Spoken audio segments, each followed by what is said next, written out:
காலையில் எழுந்ததும் என்னோடய முதல் வேலையே ப்ரஷ் பண்ணிவிட்டு ஒரு சொம்பு தண்ணி குடிப்பேன்.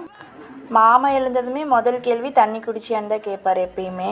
நம்ம சாதாரணமாக சொல்லுவாங்க தண்ணி நிறைய குடிக்கணும் அப்படின்ட்டு. ஆனால் நம்ம கேட்போமா? கேட்க மாட்டோம். சும்மாவா சொன்னாங்க பட்டாதான் திருந்துவாங்க அப்படின்ட்டு. நானும் அது கூட சேர்ந்த கேஸ் தான். பட்டு தான் திருந்திருக்கேன். ஏன்னா எனக்கு இந்த தண்ணினாலேயே ஒரு பெரிய பிரச்சனையே வந்திருக்குங்க. அதெல்லாம் கடந்து வந்துட்டேன். இப்போ கரெக்டாக நான் ஃபாலோ பண்ணிகிட்ருக்கேன். அதனால் வீடியோ பார்த்துட்ருக்கவங்களும் கண்டிப்பாக காலையில் எழுந்ததும் தண்ணி குடிங்க. ஏன்னா இப்போ தெரிவிக்காது, ஃப்யூச்சரில் அது நமக்கு ரொம்பவே ஹெல்ப்ஃபுல்லாக இருக்கும். பொங்கல் வருது இல்லையா, அதனால தான் எல்லாம் க்ளீனிங் வேலை போயிட்டுருக்கு. காலையிலே எழுந்திரிச்சு நான் சமையல் வேலையில் முடிச்சிட்டேன். மாமா வீடெல்லாம் க்ளீன் பண்ணிவிட்டு கூட்டி நல்லா தொடச்சி விட்டுட்டாரு. அதுக்குள்ளே நான் இங்கே துணியெல்லாம் துவைச்சிட்டேன். அப்புறம் பெட்ஷீட்லாம் மாமா கொஞ்சம் ஹெல்ப் பண்ணார். 2 பேர் சேர்ந்து துவைச்சிட்டோம். இன்றைக்கி மதியம் ஃபுல்லாக கிச்சன் க்ளீனிங் ஒர்க் தான். நான் தனி வீடியோவாக போடுறேன். அப்புறம் ஈவினிங் மேலே நானும் மாமாவும்